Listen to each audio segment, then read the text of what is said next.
Hallo und herzlich willkommen zu unserem Podcast Deutsch lernen leicht gemacht. Ich bin euer Gastgeber und heute sprechen wir über zwei wichtige Themen: die Grundphrasen im Deutschen und die deutschen Umgangsformen. Ich freue mich sehr, dass ihr zugehört habt. Hallo Thomas. Hallo an alle Zuhörer. Ich freue mich, hier zu sein. Heute erkläre ich euch einfache Sätze und auch wichtige Tipps, wie man sich in Deutschland benimmt. Das hilft, sich besser einzuleben. Super, Clara. Fangen wir mit den Grundphrasen an. Es ist gut, ein paar einfache Sätze zu kennen, bevor man nach Deutschland geht. Kannst du uns ein paar Beispiele nennen? Ja, gern. Zum Beispiel, wie geht's? Wo ist der Bahnhof? Ich hätte gerne. Zum Beispiel, ich hätte gerne einen Kaffee. Das ist sehr hilfreich. Diese Sätze kann man überall benutzen. Weißt du, welche Apps oder Ressourcen Anfänger nutzen können?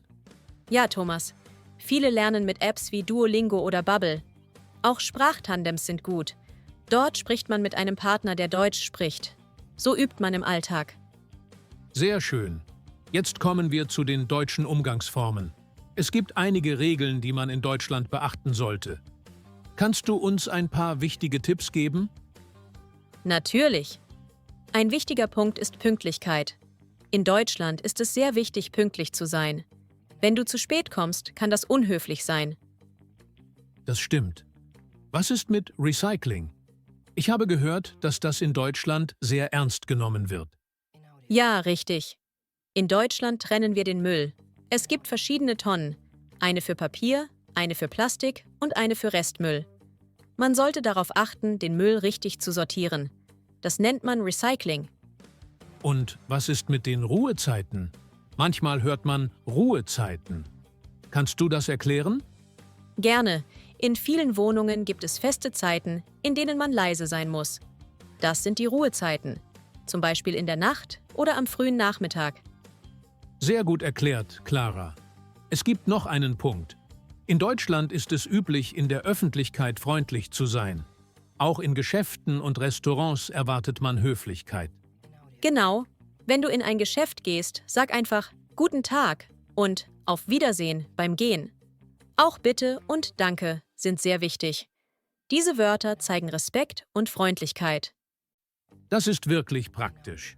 Ich denke, mit diesen einfachen Sätzen und Tipps können sich viele besser zurechtfinden. Was würdest du noch einem Anfänger raten? Ich würde sagen, übe jeden Tag ein bisschen Deutsch. Schreibe die Sätze auf, spreche sie laut aus. Nutze die Apps und höre Podcasts wie diesen. Und vor allem, hab keine Angst, Fehler zu machen. Jeder lernt in seinem eigenen Tempo. Das ist ein toller Rat. Eine andere Frage. Wie können Zuhörer mehr über die deutsche Kultur und Sprache lernen? Es gibt viele Möglichkeiten. Man kann an Sprachkursen teilnehmen, Bücher lesen oder auch deutsche Filme schauen. Clara, ich habe noch eine Frage. Was bedeutet eigentlich Respekt? Gute Frage, Thomas. Respekt bedeutet, dass man andere Menschen achtet und freundlich ist. Zum Beispiel, man sagt Bitte und Danke. Es zeigt, dass man den anderen wertschätzt. Verstehe. Und was heißt Höflichkeit? Ich höre dieses Wort oft, aber bin mir nicht ganz sicher, was es genau bedeutet. Höflichkeit ist sehr ähnlich zu Respekt. Es bedeutet, dass man freundlich und zuvorkommend ist. Wenn du Hallo sagst oder dich entschuldigst, zeigst du Höflichkeit. Es ist ein wichtiger Teil des Zusammenlebens in Deutschland. Das macht Sinn. Es gibt noch ein paar Wörter, die mir manchmal schwerfallen. Zum Beispiel Verhalten. Kannst du mir sagen, was gutes Verhalten bedeutet? Natürlich. Verhalten bedeutet, wie du dich in einer Situation gibst. Gutes Verhalten heißt, dass du freundlich, pünktlich und rücksichtsvoll bist. Rücksicht heißt, dass du an die Bedürfnisse anderer denkst. Danke, Clara. Dann habe ich noch eine Frage zum Thema Termin. Ich höre oft, ich habe einen Termin beim Kundenberater. Was genau ist ein Termin? Ein Termin ist ein festgelegter Zeitpunkt, an dem du etwas machst oder jemanden triffst. Zum Beispiel, du hast einen Termin in der Bank, um dein Konto zu eröffnen. Sehr gut. Und wie ist das mit der Anmeldung? Du hast das schon kurz erklärt, aber ich möchte sicherstellen, dass es klar ist. Natürlich, Thomas. Anmeldung bedeutet, dass du dich bei einer Behörde wie dem Bürgeramt registrierst. Du meldest deinen Wohnort an und bekommst eine Meldebescheinigung. Diese Anmeldung ist in Deutschland sehr wichtig und notwendig für viele Dinge, zum Beispiel das Eröffnen eines Bankkontos. Das ist klar. Noch eine letzte Frage. Was bedeutet Nachfrage? Ich höre das oft im Alltag, aber bin mir nicht sicher, wie ich es benutzen soll. Nachfrage bedeutet, dass viele Menschen etwas wollen oder brauchen. Zum Beispiel, wenn in einer Stadt viele Wohnungen gesucht werden, gibt es eine hohe Nachfrage. Super, Clara. Mit diesen Erklärungen fühle ich mich sicherer im Umgang mit diesen Wörtern. Ich denke, das hilft unseren Zuhörern, die neuen Wörter besser zu verstehen und im Alltag anzuwenden. Das hoffe ich auch, Thomas. Es ist wichtig, dass man nicht nur die Wörter hört, sondern auch weiß, was sie bedeuten. Clara, manchmal höre ich im Supermarkt ein Wort, das ich nicht ganz verstehe. Wechselgeld. Was bedeutet das? Wechselgeld ist das Geld, das du zurückbekommst, wenn du bar bezahlst. Wenn du zum Beispiel 10 Euro gibst und der Preis 8 Euro ist, bekommst du 2 Euro Wechselgeld. Ah, verstehe. Und was heißt Kasse? Ich höre das oft in Geschäften. Die Kasse ist der Ort im Geschäft, an dem du bezahlst. Es ist wie ein kleiner Schalter, wo man den Betrag begleicht. Interessant. Jetzt noch eine Frage zu Höflichkeitsformen. Manchmal höre ich „bitte schön" und „gern geschehen". Gibt es da einen Unterschied? Beide sind höfliche Antworten. Bitte schön, sagst du, wenn jemand dir dankt. Gern geschehen heißt, dass es dir eine Freude war, zu helfen. Das ist sehr hilfreich, Clara. Was ist mit den Abschiedsformeln? Manchmal höre ich „auf Wiedersehen" und manchmal „tschüss".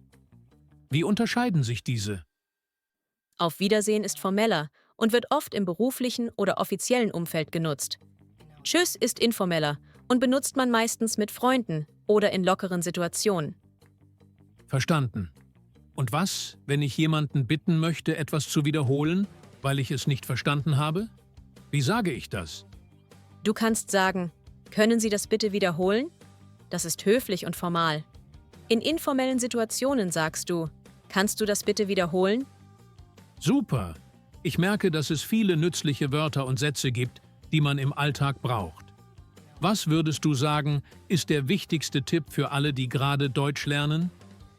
Mein wichtigster Tipp ist, übe jeden Tag ein bisschen. Nutze die Sätze in echten Gesprächen, auch wenn du Fehler machst. Fehler sind ein Teil des Lernens. Das ist wirklich gut. Eine weitere Frage: Wie stelle ich mich richtig vor, wenn ich neue Leute treffe? Du kannst sagen, ich heiße Thomas oder mein Name ist Thomas. Danach kannst du hinzufügen, freut mich, dich kennenzulernen. Das heißt, nice to meet you. Und wenn ich fragen möchte, woher jemand kommt, wie sage ich das? Du fragst, woher kommst du? Oder, wenn du formell sein möchtest, woher kommen Sie? Perfekt. Es ist schön, wie viele praktische Sätze wir heute gelernt haben. Noch eine Frage, Clara. Was bedeutet Angebot in einem Geschäft? Ein Angebot ist ein spezieller Preis oder eine Aktion, die ein Geschäft anbietet.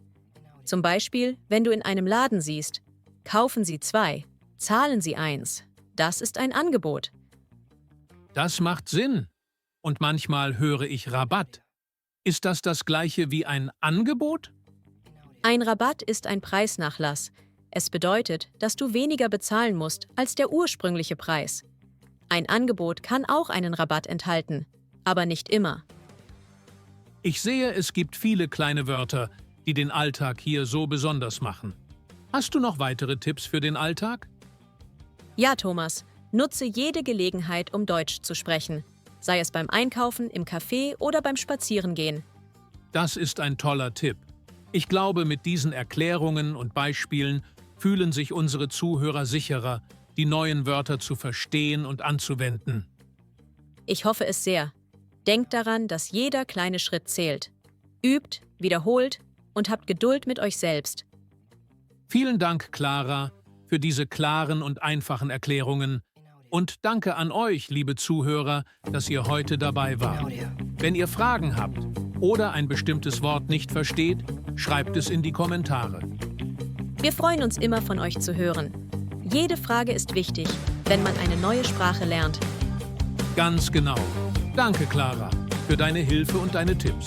Und danke an euch alle fürs Zuhören.